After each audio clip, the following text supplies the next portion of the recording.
What's it like with a boyfriend? Ooh, it's make or break time.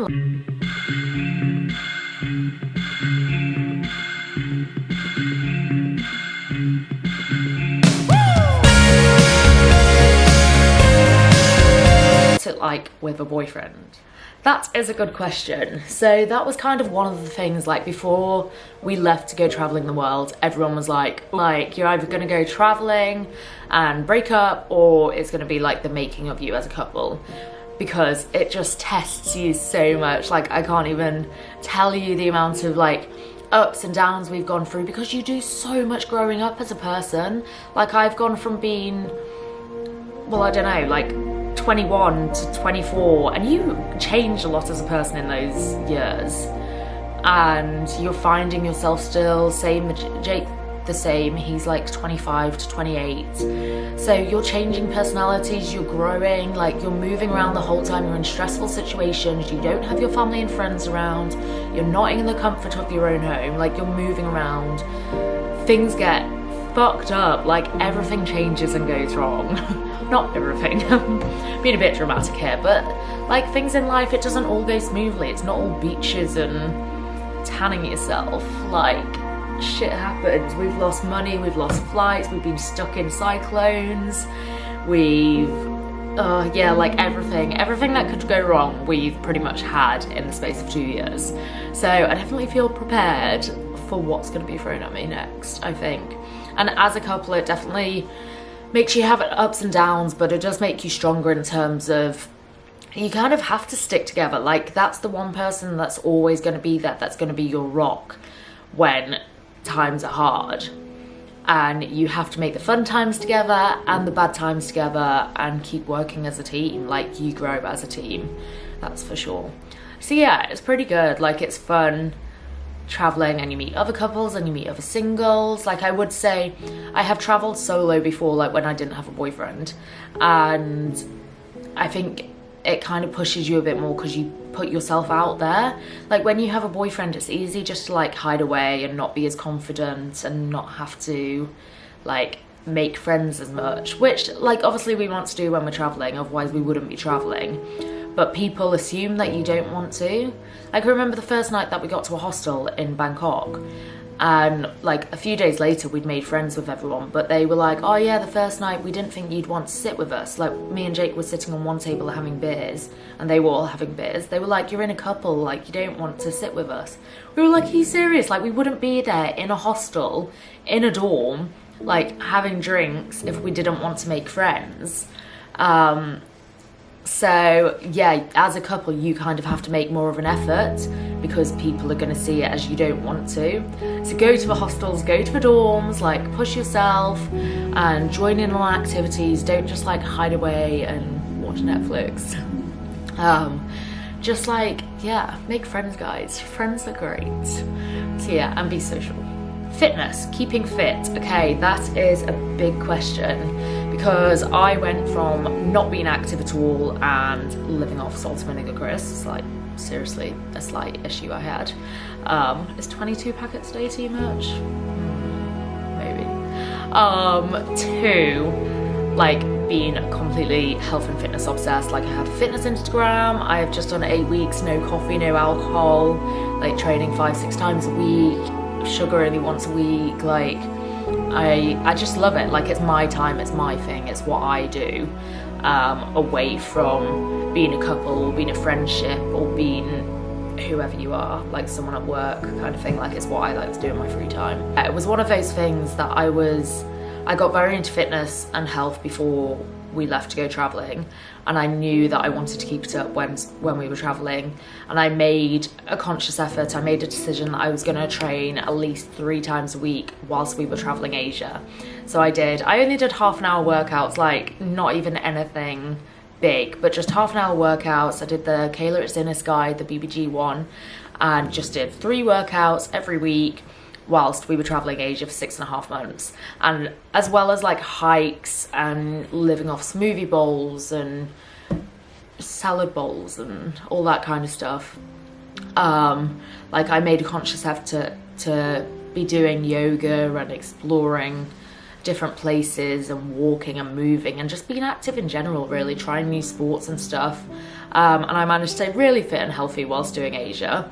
And then Australia, I did my personal training course, so that was pretty easy as well because I was aware of it and I had a gym, like I had a house, I had a routine. And then we moved up to Byron, and it was more like the ocean life, the beach life. Like I was going to the beach every day, moving around, swimming, and I got very into weight training at that point. So that was great as well because I could eat more food. I'll touch more on that topic on another video, guys, too much. And then I'm now in New Zealand and I've started being a coach at F45, and I had a bit of a slump. Like, as with life, if you're living at home, you're gonna have your ups and your downs, like weight loss and weight gain and muscle loss and your fitness journey. It's not a linear path. Like, there's always gonna be ups and downs, and you're always gonna have stronger days or more determined days, or you're gonna be more inspired, or you're gonna have other things on your mind, and that's okay. Like, we've had a lot of shit go on since we've been in New Zealand, and my mind just hasn't been focused. Like, I lost all motivation pretty much. But it's kind of coming back, which is great because it's the one thing that I love and I don't want to lose it. Which you don't, it's always gonna be there, but there's just definitely ups and downs, so you have to keep working and you have to make a decision. Like, if that's what you want, then make it happen, guys. It's possible that you can keep active on the road. It's not impossible, I promise. I've done it. When will I be back? I don't know. That's a good question. I don't know. It literally completely depends. Like, if we don't get these visas, who knows? We could be back in England in March because we have no money at all. Like, I don't know where else we'd go. We've done up our visa in Australia. We can't go back there unless we get a student one, but they're extortionately expensive. So yeah, hopefully we can stay and figure it out, and then maybe we'll be back the following year, 2020. Maybe. We'll see. But yeah, I don't know. If we can stay, obviously we'll stay here for another year, hopefully save a load of money, and then we can travel and do Fiji, Sri Lanka, South Africa, and then maybe go home. Or maybe we'll then go do Canada and South America. Or maybe we'll apply for residency here or get sponsorship. I literally don't know, like, anything could happen. Like, people say, where do you imagine yourself being in 5 years' time? I don't know, guys, I could be anywhere on the planet. And like, literally. Hopefully I'm not doing hospo, and hopefully I have my online career going more and my personal training, and that would be amazing. I really want to have something going that I can be sustainable and travel the world whilst making a living. Like, that is the ultimate dream, obviously. Like, I've been traveling for 2 years and I do all this online stuff because I have a dream and I don't want to be tied to a desk doing one thing every day. But in terms of when we're going back to the UK, I don't know. It could be next year, it could be the following year, it could be the year after. It may be never. But at this moment in time, I think both of us, Jake and I included, we do imagine that we will go back to the UK. Like, we kind of, when we speak about our futures, we imagine it in the UK. Yeah, I guess because we always assumed we'd go back. But I don't know, time will tell, only time can tell with that one, guys. So we're gonna have to wait and see. All of us, not just you, me as well. What is the best thing about traveling? The best thing about traveling, guys, is the culture, the life lessons you learn, the relationships that you make with friends. Like, everybody else that's traveling, you automatically have stuff in common. Like, you'll automatically have a connection. You don't even need to be the same type of people. Like, you'll just connect and be friends because you're all doing the same thing and you have that one mutual interest, if that makes sense. But yeah, the experiences, the hard times as well, like, they have, like, I've grown up so much because of those. I don't know, just everything, like seeing other parts of the world. That's what I wanted. I always wanted to go and see how other people live and see what they're doing. Maybe you can call me nosy, but, or I don't know, I just always wanted to see how other people live and what they're doing and their culture and history, and just learn more. Like, knowledge literally is key, and there's so much to learn. And I just felt that traveling was going to be my teacher, like it was going to help me learn more about the world.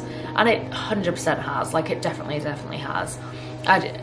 Like, you have to go traveling at some point in your life.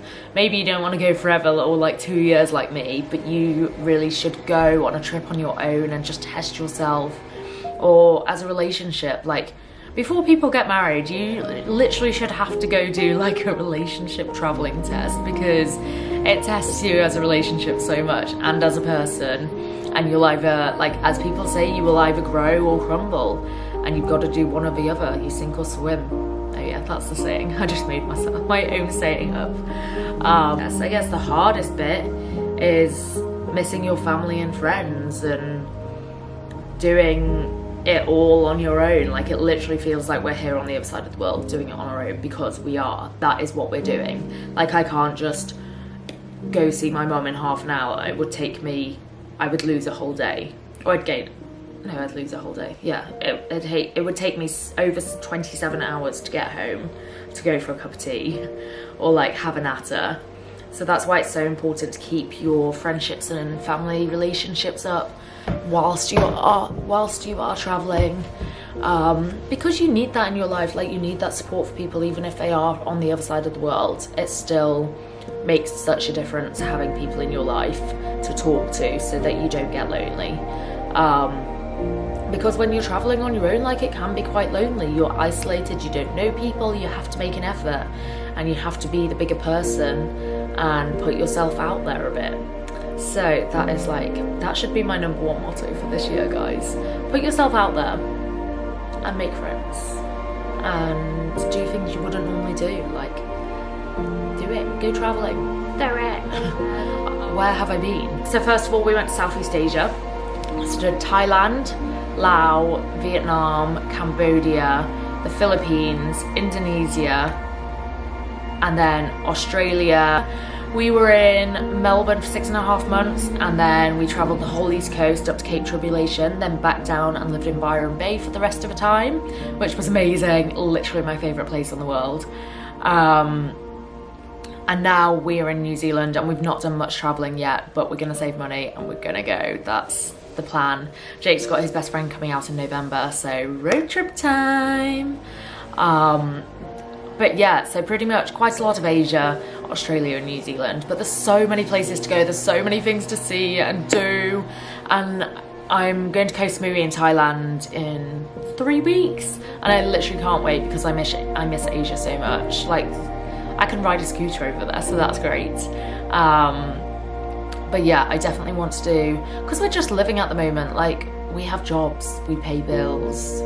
I wake up at 6 AM every morning to go to work. It's dull. Like, life isn't all rainbows and sunshine on the other side of the world. It's really rainy and windy outside, and we have no time to travel. Jake and I never see each other because we work opposite hours, so it's not all like puppies and happiness. I don't know where these sayings are coming from, guys, ignore me. But it can be amazing. Like, once you save the money and you get to move around, like that's the best bit, 100%. Like, we lived and worked in Melbourne and saved loads of money, and then did the coast trip, and that was insane. Like, the Australian coast trip was probably one of the best like road trips that we've done. But yeah, it's all on my website, guys, so you have to go see rocketandhoney.com to see all my blog posts about how I've stayed fit and healthy on the road, how I've made money online, how, like, the road trips that we've done, where we've been. Like, it's a bit of a mixture, but there's travel, fitness, money, health, wellness, life, everything that's me, all in one page on my blog. So go check it out. If you haven't already, please like and subscribe below, and then I can keep making videos for you guys, and yeah, because I love it. So hopefully I will see you on the next video. Bye.